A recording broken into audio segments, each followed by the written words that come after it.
ये जो बिल्डिंग है आप ऊपर से देखिए नीचे तक काफी जर्जर अवस्था में है। पहली बात तो है यहाँ का छात्र संघ बंद कर दिया गया है। काफी दिनों से आंदोलनरत छात्र हैं, उनकी कोई मांगे नहीं सुनी जा रही हैं। जो नई बीसी आई हैं उन्होंने एक तुगलकी फरमान जारी करते हुए जो छात्र संघ भवन का यूनियन भवन का जो गेट है उसको बंद करवा दिया। छात्र जीवन पहली चीज तो उसमें कठिनाई ही होती है, सरलता कुछ होती नहीं है और उससे घबराना नहीं चाहिए। जो घबरा गया वो छात्र नहीं होता है। छात्रों से कोई संवाद का जरिया ना रह जाए इसलिए छात्र संघ खत्म कर दिया गया।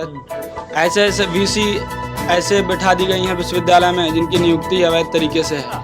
शिकायत कितना बार ऑफिस में बात हुआ है, ऑफिस में हमने कंप्लेंट तो सुनवाई तो नहीं हो रही है, कोई सुनवाई नहीं है। वो कह रहे हैं कि अभी टाइम लगेगा, इसके बजट आएगा तब।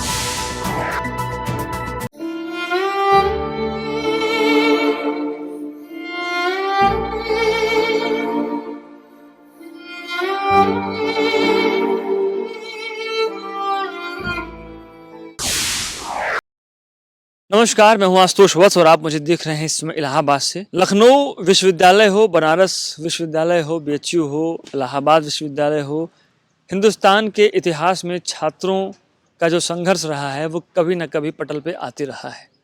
बीते दिनों में यूपी में योगी आदित्यनाथ की सरकार है, दूसरी बार है। बाबा का नाम उत्तर प्रदेश में ऐसे मुख्यमंत्रियों में लिया जा रहा है कि दोबारा कभी ऐसा मुख्यमंत्री नहीं हुआ। लेकिन इन सब के पीछे कुछ बातें हैं जो छूट जाती हैं, जो उत्तर प्रदेश के सीएम ऑफिस पंचम तल तक नहीं पहुंच पा रही हैं। मेरे पीछे एक बिल्डिंग है, मैं अपने साथी से कहूँगा पहले जरा इस बिल्डिंग को दिखाइए। ये ताराचंद हॉस्टल की बिल्डिंग है। मैं उसके पिछले हिस्से पर मैं खड़ा हूँ और वो बगल में आप देखेंगे ये दूर तक बिल्डिंग का नज़ारा है। और ये जो बिल्डिंग है आप ऊपर से देखिए नीचे तक काफ़ी जर्जर अवस्था में है। यहाँ पे छात्र हैं जो कि लिखाई पढ़ाई करते हैं, रहते हैं। इलाहाबाद विश्वविद्यालय प्रांगण में बीते कई महीनों से लगातार कुछ न कुछ घटनाएं होती आ रही थी, तो हमने सोचा कि नए वर्ष की शुरुआत छात्रों के संघर्ष की कहानी से की जाए।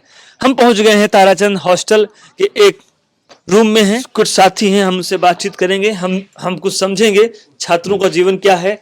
ये 10 बाई 10 का एक छोटा सा एक कमरा है, कुछ साथी हैं, आप सभी लोग आस पड़ोस में रहते हैं। छोटा सा एक बस कमरा है और भारत का मानचित्र है।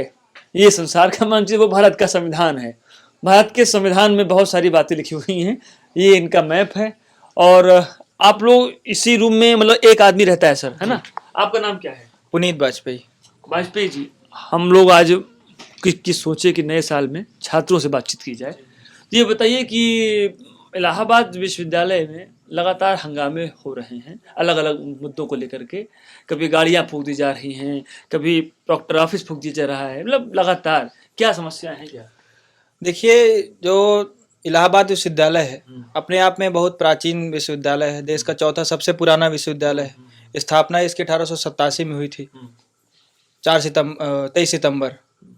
तो यहाँ पे शुरुआत से ही जो है पहली बात तो है यहाँ का छात्र संघ बंद कर दिया गया है। हांगलू जी के कार्यकाल में वीसी हांगलू, रतनलाल हांगलू थे, आरएल हांगलू, उनके कार्यकाल में यहाँ का छात्र संघ बैन हुआ। उसके फलस्वरूप जो है, उसके परिणाम स्वरूप यहाँ पर काफ़ी दिनों से आंदोलनरत छात्र हैं, उनकी कोई मांगे नहीं सुनी जा रही हैं। अब ये छात्र संघ अपने आप में एक बहुत ही समृद्ध छात्र संघ, यहाँ से प्रधानमंत्री, मुख्यमंत्री, कई राज्यों के जज, सब अपने आप में बहुत समृद्ध छात्र संघ था। उसके बाद आंदोलनरत थे। उसके बाद जो नई बीसी आई हैं उन्होंने एक तुगलकी फरमान जारी करते हुए जो छात्र संघ भवन का यूनियन भवन का जो गेट है उसको बंद करवा दिया। बड़ा वाला गेट बंद करवा दिया, कह रहे हैं कि छोटे वाले गेट से बगल से।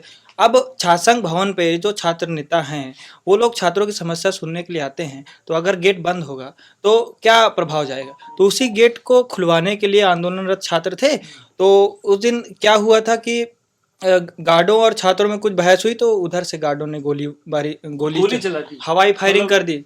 हवाई फायरिंग कर दी और उसमें पत्थरबाजी हुई। गन है या गोली बंदूक है? अब उनके पास जो भी बंदूक प्रॉपर होती है, अच्छा, गवर्नमेंट वाली उनके पास, तो उधर से हवाई फायरिंग हुई। इधर से छात्रों का भी आक्रोश फिर बढ़ा, उसमें हाथापाई हुई। उसी के परिणाम स्वरूप आगजनी हुई थी, कुछ गाड़ियों में जो है आग भी लगाई गई थी। मुझे तो लग रहा है ऐसा कि उपद्रव किया गया। अब किसने किया ये कोई कंफर्म नहीं है, उधर से भी हो सकता है, छात्रों को वो करके उधर से भी करवाया जा सकता है। तो इसी के परिणाम स्वरूप जो है अभी अस्त व्यस्त चल रहा है थोड़ा विश्वविद्यालय। छात्रों का जीवन वाकई में इन दिनों बहुत मुश्किल में है, खासकर कि इलाहाबाद विश्वविद्यालय में। ये बताइए आप लोग हमको, छात्र जीवन में जो ये हॉस्टल का जो जीवन है, इसके बारे में जरा आपका छात्र नाम क्या जीवन बताइए? उत्कर्ष सिंह। उत्कर्ष, आप क्या पढ़ाई कर रहे हैं? मैं पीजी का स्टूडेंट हूँ, एंशिएंट हिस्ट्री से पीजी कंप्लीट हो गया, अभी यूजीसी की तैयारी कर रहा हूँ। क्या क्या समस्याएं हैं छात्र जीवन में, खास करके हॉस्टल्स में? नई सरकार है, मैंने सुना है कि फीस वृद्धि हो गई है, क्या मामला है सर? छात्र जीवन पहली चीज तो उसमें कठिनाई ही होती है, सरलता कुछ होती नहीं है, और उससे घबराना नहीं चाहिए। जो घबरा गया वो छात्र नहीं होता है। दूसरी चीज की आपने मुद्दा लिया कि फीस वृद्धि देखिए, फीस वृद्धि कम ज़्यादा करने का ये काफ़ी लंबा प्रोसेस नहीं रहा है, लेकिन प्रयास काफ़ी लंबे समय से हो रहे थे। सरकारें बदली, धीरे धीरे फंड की कमी बता करके विश्वविद्यालय को बताया गया कि विश्वविद्यालय ऐसा कहता है वहाँ के प्रशासनिक अधिकारी, और फिर धीरे धीरे विश्वविद्यालय के प्रशासनिक अधिकारियों में ऐसा बदलाव किया गया कि वो सरकार के तौर तरीकों को फॉलो करें, उसके अनुसार चलें, वो सिर्फ उन्हीं की सुने। छात्रों से कोई संवाद का जरिया ना रह जाए, इसलिए छात्र संघ खत्म कर दिया गया। और संवाद विहीनता के चलते आप लगातार देखते होंगे कि विश्वविद्यालय में अफरा तफरी का माहौल बना रहता है। छात्रों की सबसे बड़ी ताकत छात्र संघ होती है। आज शिक्षक संघ है, कर्मचारी संघ है, छात्र संघ क्यों बंद कर दिया गया भाई? उसके जरिए हमारी आवाज़ हम रख पाते थे मजबूती के साथ। आज सुनने के लिए कोई तैयार नहीं है। ऐसे ऐसे वीसी ऐसे बैठा दी गई हैं विश्वविद्यालय में जिनकी नियुक्ति अवैध तरीके से है। अच्छा आप उनकी पूरी अभी प्रॉपर जांच करा दी जाए, वो तुरंत डिसमिस करने की स्थिति में है। उनको रिजाइन करने नैतिकता ये तो पहले से है या अभी आई है? नहीं, हांगलू जी के बाद एक कार्यवाहक आए थे कुलपति जी, हांगलू जी की भी नियुक्ति क्या थी, तिवारी जी आए थे, वो कार्यवाहक थे, वो रिटायर हुए चले गए। फिर ये स्टेट यूनिवर्सिटी से यहाँ आई हैं। उसके पीछे की काफी लंबी प्रक्रिया है, लेकिन अब वो फीस वृद्धि अचानक बिना किसी फीस वृद्धि करना, इलाहाबाद विश्वविद्यालय को आपने अगर गौर से देखा होगा तो उसकी सबसे खास बात यह है कि इलाहाबाद विश्वविद्यालय में एक ऐसे गरीब तबके का छात्र आता है पढ़ने, जिसके पास ना तो रहने के लिए कमरे का किराया देने का पैसा होता है, न दैनिक दिनचर्या, एक सामान्य जीवन जिसे कहते हैं, सामान्य जीवन जीने के उसके पास संसाधन उपलब्ध नहीं होते हैं। कि एक सामान्य परिवार, सामान्य से भी नीचे निम्नतम स्तर वाले आते हैं, जिन्हें ठेला रेहड़ी और किसान के परिवार के बच्चे आते हैं, वो पढ़ने आते हैं बिना किसी संवाद के, बिना किसी छात्रों के या किसी अन्यत्र राय सलाह या किसी तरीके की बात के। एक दिन के फैसले पर आप एक पन्ने पर लिख कर ये अध्यादेश जारी कर देते हैं कि कल से फीस, अगले सत्र से फीस 4 गुनी बढ़ जाएगी, 400% बढ़ जाएगी आपकी फीस। 1922 के बाद ये बढ़ा है, 100 साल हो गया। एक आम छात्र के जीवन में केवल फीस आप बता रहे हैं कि सरकारें नहीं दे रहे हैं। एक्सक्यूज ये दिया जाता है कि सरकार ने कह दिया है कि अब हम फंड नहीं दे पाएंगे विश्वविद्यालय को, तो फिर विश्वविद्यालय बंद तो कर मतलब कि बड़े बड़े कामों के लिए फंड है, सारे कामों के लिए, विज्ञापनों के लिए फंड है, शिक्षा के लिए कार्य से ज्यादा तो विज्ञापन हो रहे हैं। विज्ञापनों के लिए फंड है, किसी राजनेता की रैली के लिए फंड है, भीड़ जुटाने के लिए फंड है, पढ़ाई के लिए फंड नहीं है। छात्रों, गरीब छात्र को पढ़ाने के लिए फंड नहीं है। पढ़ के क्या करेंगे आप? मतलब ये जो है ना, गवर्नमेंट कर रही है कि पढ़ के करेंगे क्या भाई, क्यों आपको पढ़ाया जाए? ये तो वही सोचते हैं ना जो उच्चतम तबका है, जिसे जो पढ़ करके पहुंच चुके हैं अपने, उनके पास पर्याप्त संसाधन है। एमआईटी यूनिवर्सिटी जैसी यूनिवर्सिटी में 8 लाख रुपए देकर अपने बच्चों को ग्रेजुएट करा लेंगे। वहाँ पढ़ाई नहीं होती है ना, वो तो एक तबका है जो वहाँ पे बस उनको डिग्री चाहिए, पैसे देकर के उनको डिग्री मिल जाती है। गरीब आदमी डिग्री ले नहीं सकता, जिनको पढ़ना होता है वो लड़ता है, विश्वविद्यालय में आते हैं, वो बेच्चू में आते हैं, लखनऊ में आते हैं, इलाहाबाद में आते हैं, जेएनयू जाते हैं। बिल्कुल बिल्कुल बिल्कुल, वो तो एंट्रेंस क्वालिफाई करके जाते हैं, वो किसी सिफारिश या किसी पैसे के दम पे नहीं जाते हैं। और दूसरी चीज, अभी आपने जिक्र करा कि आगजनी हो जाती है, कभी कभी तोड़ फोड़ हो जाती है, उसके पीछे सबसे बड़ा कारण है छात्र संघ का ना होना। अभी तक ये कहते थे कि छात्र संघ होने की वजह से, अवनीश यादव थे अभी लास्ट टाइम शायद यहाँ के, नहीं उदय प्रकाश, अच्छा उदय प्रकाश, अवनीश यादव अभी थे नहीं, उसके पहले, अच्छा उसके पहले, अच्छा अभी हमको मिले थे इसलिए मैंने पूछा। हाँ, तो छात्र संघ का ना होना आज के समय में ये ज्यादा डिस्प्यूट हो जाते हैं। पहले छात्र संघ था तो पदाधिकारी थे, वो जाकर के बात कर लेते थे, वो नेतृत्व कर देते थे, जो समस्याएं होती थी इकट्ठा कर ली जाती थी, वो प्रशासनिक अधिकारियों तक पहुंचा दी जाती थी। अभी आप ना तो छात्र ना तो छात्रों की सुन रहे हो ना छात्र नेताओं की सुन रहे हो। सिर्फ ये वो होता है ना कि तुगलकी फरमान जारी करना, मतलब हम जो कह रहे हैं वही सच है। वही मानना पड़ता है। एक्चुअली क्या है कि उत्तर प्रदेश में बाबा योगी आदित्यनाथ की जो सरकार है वो बहुत ही सख्त सरकार है। वो ये कह रहे हैं कि वो जो पंचम तल से जो लखनऊ से जो पास होता है जो ऑफिस उनका, उसको बोलते हैं जो है ना पंचम तल। तो पंचम तल पर पहुंचने के बाद जो वो कुर्सी होती है वो बड़ी मजबूत कुर्सी है। वहां से जो आदेश निकलता है वह स्वर्णिम अक्षरों में लिखा रहता है। देखिए शायद आप लोगों को ना समझ में आ रहा हो, लेकिन बाबा का कार्यवाही तो बहुत तेज चल रही है। ये भी एक तूने समझना ये भी चाहिए कि वो कुर्सियां तब तक ही टिकी होती हैं जब तक नीचे की जमीन हिलती नहीं है। जब भूकंप आता है तो कुर्सियां अस्थायी नहीं होती हैं, और वो भूकंप छात्रों के साथ ही क्यों ऐसा कुर्सियों हो के रहा लिए है? भूकंप छात्र और आम जैसे कि किसान फ्री और में आम राशन जनता बांटा जा ही रहा होती है। मैं आपसे बताऊं, अभी कोविड पीरियड था, खूब सारा राशन बांटा गया है ना। अभी फिर से 1 साल के लिए जो है अभी अब फिर से बढ़ाया गया है। अब फिर तो ये छात्रों के जीवन में, अभी मैंने सुना कि शायद कुछ इस बार से हॉस्टल की फीस बहुत बड़े लेवल पे जा रही है। मैंने सुना कि 45,000 हो जाएगी। 400 गुना कर दिया गया है 15। और सबसे बड़ी बात इसके पीछे ये सोचने वाली बात है कि 15,000 रुपया भी फीस है। पहले 4,000 थी, आपने बढ़ा करके 15,000 कर दिया। 15,000 तक ही सीमित नहीं होता है ना जीवन। छात्र का जीवन एकेडमिक फीस देना है, आप उसको 400% बढ़ा दिए, वो एक बर्डन। छात्रावास की फीस 15,000 थी, उस पर भी बढ़ा दिए, वो एक बर्डन। दैनिक दिनचर्या के लिए किताब कॉपी और जो मूलभूत आवश्यकताएं हैं, खाना है, रहना है, एक गरीब परिवार का, एक मध्यम परिवार का किसान या आप ठेला रेहड़ी वाला महीने का 9-10 हजार बड़ी मुश्किल से कमा पाता है। अपने बच्चे को अगर, और आज का खर्चा, महंगाई का स्तर देखा जाए तो 8 से 9 हजार रुपए एक विद्यार्थी अगर एक सामान्य जीवन जी करके बिना किसी दबाव के अगर पढ़ना चाहे तो कम से कम इलाहाबाद जैसे शहर में रहने के लिए उसको 7 से 8 हजार रुपए चाहिए। अगर वो 10,000 कमा रहा है और 10,000 बच्चे को पढ़ा देगा तो परिवार तो भूखे मर जाएगा। इसके लिए बेहतर है कि सरकार को कुछ उपाय उसके लिए व्यवस्थाएं बनानी चाहिए।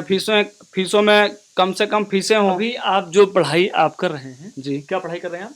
जी, अभी तो हम पीजी कंप्लीट हुआ होगा इसी सत्र में, तो यूजीसी की तैयारी चल रही है। यूजीसी यूनिवर्सिटी ग्राउंड अच्छा, अच्छा, पीएचडी करने की तैयारी है mostly। भविष्य क्या देखते हैं आप अपना? मैं आपकी बात करूं, इन भाइयों की बात छोड़ के क्या देखते हैं? नौकरी मिलेगी? हालात छात्र कैसे? जीवन में कुछ श्योरिटी के साथ नहीं कहा जा नहीं, सकता, आपने लेकिन भी हम कुछ सोचा अपना होगा। हाँ। अपना संघर्ष जो है वो हम कर रहे हैं, और उसके अकॉर्डिंग हम ये मतलब एकदम दृढ़ निश्चय है कि हम तो सफलता लेके रहेंगे।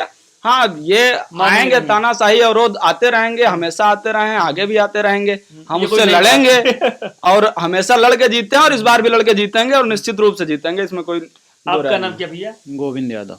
आप कहाँ से हैं? यहीं ये बताइए कि दैनिक जीवन में जो बड़ी बातें हैं एक छात्र के जीवन में, कि पहले के ज़माने में, मतलब जब हम लोग जब नहीं थे, और भी बहुत पहले की बात है, तो लोग अपने बच्चों को वन भेजते थे, गुरुकुल भेजते थे, है ना। तो ये भी एक टाइप का, मुझे अभी जब मैं आ रहा था मुझे गुरुकुल ही नजर आ रहा है। जीर्ण शीर्ण अवस्था में आपके जो आवास हैं, ये कब गिर जाए, कब खोपड़ी फूट जाए, कुछ पता नहीं है मुझे, क्योंकि बाहर दिखा। सुबह नाश्ता जो आप लोग बनाते हैं, खाना बनाते हैं, क्या रूटीन क्या चलिए बताइए आप।